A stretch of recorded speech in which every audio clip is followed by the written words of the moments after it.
നമസ്കാരം, ഏവർക്കും study Nifty മലയാളത്തിന്റെ ഡെയിലി മാർക്കറ്റ് ന്യൂസിലേക്ക് സ്വാഗതം. ഇന്ന് ഓഗസ്റ്റ് 2 വെള്ളിയാഴ്ചയാണ്. ഗ്ലോബൽ മാർക്കറ്റുകളെല്ലാം ഒരു ബ്ലഡ് ബാത്തിൽ തന്നെയാണ് ഇന്ന് നിൽക്കുന്നത്. ഇന്നലെ ക്ലോസ് ചെയ്ത US മാർക്കറ്റുകളിൽ നാസ്ഡാക്ക് 2% മുകളിൽ നഷ്ടമുണ്ടാക്കിയപ്പോൾ ഡൗ ജോൺസ്, S&P 500 എന്നിവ 1% മുകളിൽ ഇടിഞ്ഞു. സ്മോൾ ക്യാപ് ഇൻഡെക്സ് 3% ഇന്നലെ ഇടിഞ്ഞത്. യൂറോപ്യൻ മാർക്കറ്റുകളും 1% മുതൽ 2% വരെ ഇടിഞ്ഞാണ് ഇന്നലെ ക്ലോസ് ചെയ്യുന്നത്. ഇപ്പോൾ ട്രേഡിംഗ് നടക്കുന്ന ഫ്യൂച്ചർ മാർക്കറ്റുകളുടെയും സ്ഥിതി വ്യത്യസ്തമല്ല. കനത്ത ഇടിവിൽ തന്നെയാണ് ഫ്യൂച്ചർ മാർക്കറ്റുകളും ഉള്ളത്. നമ്മുടെ മാർക്കറ്റിലേക്ക് വന്നാൽ നിഫ്റ്റി ഇന്ന് ഓപ്പൺ ചെയ്യാൻ സാധ്യതയുള്ളത് 205 മുതൽ 215 പോയിന്റ്സിന്റെ ഒരു ഗ്യാപ് ഡൗൺ ഓപ്പണിങ്ങിനാണ് സാധ്യതയുള്ളത്. ഏകദേശം 1% ഒരു ഇടിവിലാണ് ഇന്ന് രാവിലെ തന്നെ ഓപ്പൺ ചെയ്യാൻ സാധ്യതയുള്ളത്. ഇന്ത്യയെ സംബന്ധിച്ച് ഇന്നൊരു നെഗറ്റീവ് വാർത്ത കൂടി വരുന്നത് US GDPയുടെ 4/1 എത്താൻ ഇന്ത്യക്ക് 75 വർഷം വേണമെന്ന് ലോകബാങ്ക് അറിയിച്ചിരിക്കുന്നു. വളരെ നെഗറ്റീവായിട്ടുള്ള ഒരു വാർത്ത തന്നെയാണത്. കൂടാതെ ജൂലൈയിൽ പാസഞ്ചർ വാഹന മൊത്ത വ്യാപാരത്തിൽ ഇടിവ് വന്നിരിക്കുന്നു. എന്നാൽ ജൂലൈ മാസത്തിൽ GST കളക്ഷൻ ഉയരുകയും ചെയ്തു. ഒത്തിരിയേറെ വാർത്തകളുള്ള ഒരു ദിവസം തന്നെയാണ്. വാർത്തകൾ മുഴുവനായി തന്നെ കാണാൻ ശ്രമിക്കുക. ചാനൽ സബ്സ്ക്രൈബ് ചെയ്യാൻ മറക്കരുത്. ഇപ്പോൾ തന്നെ ആ സബ്സ്ക്രൈബ് ബട്ടൺ ഒന്ന് ക്ലിക്ക് ചെയ്യുക. മാത്രമല്ല ലൈക്ക് ചെയ്യാൻ ഒരിക്കലും മറക്കരുത്. ഇപ്പോൾ തന്നെ ലൈക്ക് ചെയ്യുക. ഇന്ന് ശ്രദ്ധിക്കേണ്ട ഏറ്റവും പ്രധാനപ്പെട്ട കുറച്ച് വാർത്തകളിലേക്കാണ്. ആദ്യം ജൂലൈ മാസത്തിൽ GST കളക്ഷൻ ഉയർന്നിരിക്കുന്നു. ജൂലൈ മാസത്തെ GST കളക്ഷൻ 1,82,075 കോടി രൂപയായിട്ടാണ് വർദ്ധിച്ചത്. 2023 ജൂലൈയിൽ ഇത് 1,65,105 കോടി രൂപയായിരുന്നു. അതായത് 10.3% വർധനവാണ് ഇയർ ഓൺ ഇയറുമായി കമ്പയർ ചെയ്യുമ്പോൾ വന്നിരിക്കുന്നത്. മൊത്ത GST കളക്ഷനിലും മുൻവർഷത്തെ അപേക്ഷിച്ച് 11.7% വർദ്ധിച്ച് 20.18 ലക്ഷം കോടി രൂപയിലെത്തി. GST കളക്ഷനുകളിലെ കുതിച്ചുചാട്ടം ശക്തമായ ആഭ്യന്തര ഉപഭോഗത്തെയും ശക്തമായ ഇറക്കുമതി പ്രവർത്തനത്തെയും സൂചിപ്പിക്കുന്നു. സമ്പദ് വ്യവസ്ഥയെ സംബന്ധിച്ച് ഇത് വളരെ നല്ല ഒരു വാർത്ത തന്നെയാണ്. മറ്റൊരു വാർത്തയുള്ളത് ജൂലൈ മാസത്തിൽ പാസഞ്ചർ വാഹന മൊത്ത വ്യാപാരത്തിൽ ഒരു ഇടിവുണ്ടായിരിക്കുന്നു. ജൂലൈയിലെ ഉയർന്ന ഡീലർ ഇൻവെന്ററികൾ കാരണം ഇന്ത്യയിലെ പാസഞ്ചർ വെഹിക്കിൾ PV മൊത്ത വ്യാപാര പ്രതിവർഷം 2.5% കുറഞ്ഞ് 3,44,076 യൂണിറ്റിലെത്തി. പ്രധാന നിർമ്മാതാക്കളിൽ സമ്മിശ്ര ഫലങ്ങളാണ് കണ്ടത്. ഇതിൽ തന്നെ പാസഞ്ചർ വെഹിക്കിൾ സെഗ്മെന്റിൽ വലിയ ഇടിവ് നേരിട്ടത് മാരുതി സുസുക്കി ആയിരുന്നു. ജൂലൈ മാസത്തിൽ വിൽപ്പന 9.26% ഇടിഞ്ഞ് 1,40,354 യൂണിറ്റിലെത്തി. മാരുതി സുസുക്കിയുടെ Q1 റിസൾട്ട് വളരെ മികച്ചത് തന്നെയായിരുന്നു. അതുകൊണ്ട് തന്നെ സ്റ്റോക്ക് 4%-അടുത്ത് നേട്ടമൊക്കെ ഉണ്ടാക്കിയിരുന്നു. ഇന്ന് ഈ ഒരു ഡാറ്റയുടെ എത്തരത്തിലായിരിക്കും മാരുതി സുസുക്കി പ്രതികരിക്കുക എന്ന് നമുക്ക് കാത്തിരുന്ന് തന്നെ കാണാം. അടുത്തത് ഹുണ്ടായി മോട്ടോഴ്സിന്റെ വിൽപ്പന 3.33% ഇടിഞ്ഞ് 49,013 യൂണിറ്റിലെത്തി. എന്നാൽ ജനുവരി മുതൽ ജൂലൈ വരെയുള്ള മൊത്ത വിൽപ്പനയിൽ 4.31% വളർച്ചയും ഉണ്ടാക്കി. ടാറ്റ മോട്ടോഴ്സിലേക്ക് വന്നാൽ EV ഉൾപ്പെടെയുള്ള വിൽപ്പനയിൽ 6% കുറവാണ് വന്നിരിക്കുന്നത്. 44,725 യൂണിറ്റിലാണ് ഇപ്പോൾ വിൽപ്പനയുള്ളത്. 2.5% ഏതായാലും ജൂലൈ മാസത്തിൽ ഒരു ഇടിവ് വന്നതായിട്ടാണ് പാസഞ്ചർ വെഹിക്കിൾ സെയിൽസ് ഡാറ്റ കാണിച്ചു തരുന്നത്. അടുത്തത് ഇന്ത്യയെ സംബന്ധിച്ച് ഒരു നെഗറ്റീവായിട്ടുള്ള വാർത്തയാണ്.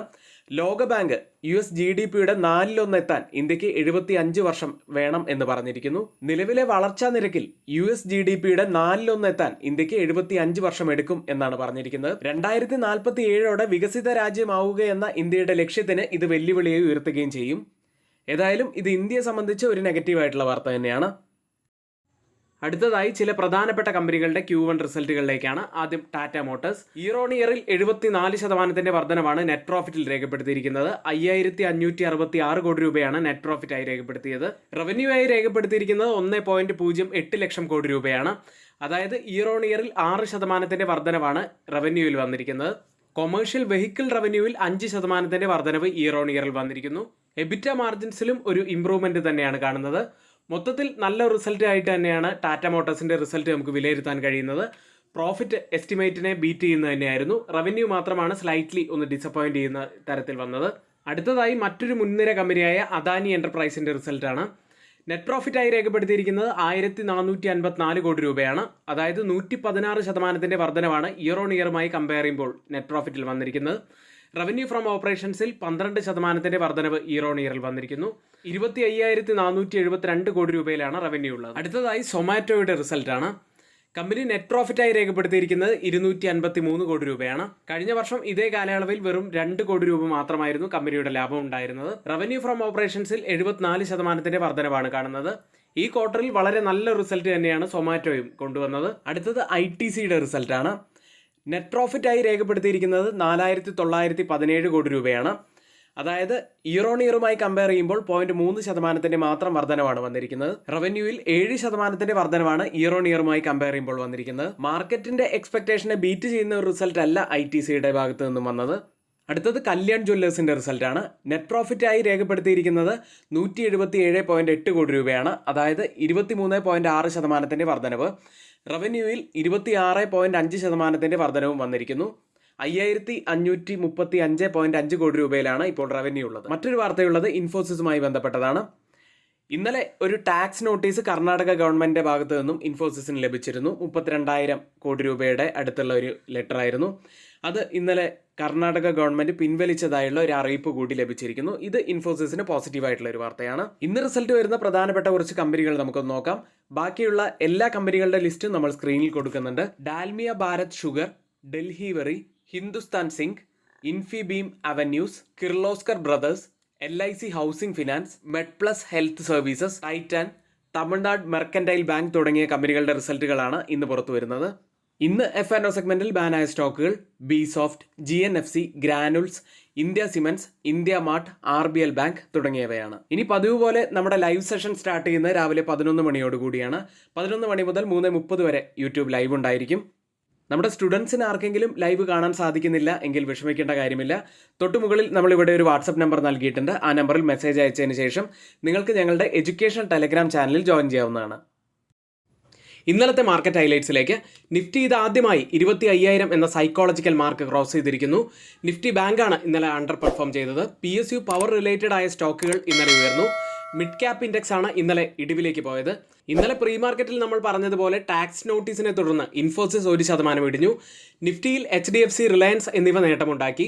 ജൂലൈ മാസത്തെ ഓട്ടോ സെയിൽസ് ഡാറ്റ പുറത്തു വന്നു. ഇൻലൈൻ വിത്ത് എക്സ്പെക്ടേഷൻ തന്നെയായിട്ടാണ് ഡാറ്റ പുറത്തു വന്നത്. നിഫ്റ്റി ഓഗസ്റ്റ് മാസം ഒരു സ്ട്രോങ് നോട്ടിൽ തന്നെയാണ് ആരംഭിച്ചത്. 25,000 മുകളിലായി ക്ലോസ് ചെയ്യാനും സാധിച്ചു. ഇന്നലെ നിഫ്റ്റിയുടെ തുടക്കം എന്നത് വളരെ ശക്തമായി തന്നെയായിരുന്നു. എന്നാൽ ഫസ്റ്റ് ഹാഫോടുകൂടി ഒരു പ്രോഫിറ്റ് ബുക്കിംഗ് കാണുകയുണ്ടായി. ഒടുവിൽ നിഫ്റ്റി ക്ലോസ് ചെയ്യുന്നത് 25,010-ൽ 59 പോയിന്റ്സ് ഉയർന്നാണ്. നിഫ്റ്റിയുടെ ഓവറോൾ സെന്റിമെന്റ് ഇപ്പോഴും പോസിറ്റീവായി തന്നെയാണ് തുടരുന്നത്. RSI ഒരു ബുള്ളിഷ് ക്രോസ് ഓവർ കാണിക്കുന്നു. നിഫ്റ്റി ഇപ്പോൾ ഒരു ഓവർബോട്ട് സോണിലേക്ക് കൂടി നീങ്ങിക്കൊണ്ടിരിക്കുന്നു എന്നത് കൂടി നമ്മളൊന്ന് കാണേണ്ടതുണ്ട്. അപ്സൈഡിലെ ഒരു ക്രൂഷ്യൽ ഹേർഡിൽ എന്ന് പറയുന്നത് 25,000 മുതൽ 25,100 വരെയുള്ള ലെവലാണ്. നിഫ്റ്റി ഇന്നലെ പുതിയൊരു ഓൾ ടൈം ഹൈ കൂടി ടച്ച് ചെയ്തിരുന്നു. 25,078 ആ ലെവൽ. ആ ലെവലിൽ നിന്നും ഒരു റിജക്ഷൻ കൂടി നിഫ്റ്റിക്ക് സംഭവിച്ചിരുന്നു. അതായത് 25,000 മുതൽ 25,100 വരെയുള്ളത് വളരെ പ്രധാനപ്പെട്ട ഒരു ലെവൽ തന്നെയാണ്.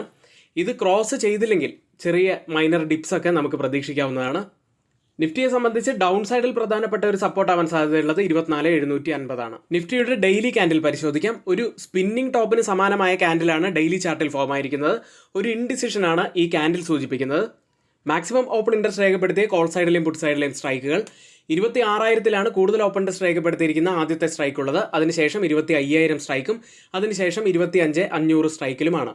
പുട്ട് സൈഡിൽ കൂടുതൽ ഓപ്പൺ ഇൻട്രസ്റ്റ് രേഖപ്പെടുത്തിയിരിക്കുന്ന ആദ്യത്തെ സ്ട്രൈക്ക് ഉള്ളത് 25,000-ആണ്. അതിനുശേഷം 24,500 സ്ട്രൈക്കും അതിനുശേഷം 24,800 സ്ട്രൈക്കിലുമാണ് കൂടുതൽ ഓപ്പൺ ഇൻട്രസ്റ്റ് രേഖപ്പെടുത്തിയിരിക്കുന്ന പുട്ട് സൈഡിലെ സ്ട്രൈക്കുകളുള്ളത്. ഓപ്പൺ ഇൻട്രസ്റ്റ് ഡാറ്റ പ്രകാരം ഒരു റെസിസ്റ്റൻസ് ആവാൻ സാധ്യതയുള്ളത് 25,500-ഉം സപ്പോർട്ട് ആവാൻ സാധ്യതയുള്ളത് 25,000-ഉമാണ്. അടുത്തതായി ഇപ്പോഴത്തെ മാർക്കറ്റ് ബുൾസിനാണോ ബിയേഴ്സിനാണോ കൂടുതൽ അട്രാക്റ്റീവായി നിൽക്കുന്നത് എന്ന് നോക്കാം. അതിനുവേണ്ടി change in open interest data പ്രകാരം കോൾ സൈഡിലും പുട്ട് സൈഡിലും വന്ന വ്യത്യാസങ്ങൾ പരിശോധിക്കുകയാണ്. 25,000 എന്ന ATM സ്ട്രൈക്കിൽ 593% വർധനവ് പുട്ട് സൈഡിൽ കാണാം. ലോങ് ബിൽഡപ്പ് തന്നെയാണ്. കോൾ സൈഡിലും ഒരു ഷോർട്ട് ബിൽഡപ്പാണ് കാണുന്നത്. എന്നാൽ 93% വർധനവ് മാത്രമാണത്. അടുത്തത് 24,950 സ്ട്രൈക്കിൽ 399% വർധനവ് പുട്ട് സൈഡിൽ ലോങ് ബിൽഡപ്പാണ്. 52% വർധനവ് മാത്രമാണ് കോൾ സൈഡിലുള്ളത്. ഒരു ചെറിയ ഷോർട്ട് ബിൽഡപ്പ് മാത്രമാണത്. അടുത്തത് 25,050 സ്ട്രൈക്കിൽ 989% വർധനവ് പുട്ട് സൈഡിൽ ലോങ് ബിൽഡപ്പ്. 715% വർധനവ് കോൾ സൈഡിൽ ഒരു ഷോർട്ട് ബിൽഡപ്പും കാണാം. കോൾ സൈഡിലെ മറ്റുള്ള സ്ട്രൈക്കുകൾ കമ്പയർ ചെയ്യുമ്പോൾ 25,050 സ്ട്രൈക്കിൽ നല്ല ഒരു ഷോർട്ട് ബിൽഡപ്പ് കാണാൻ കഴിയും.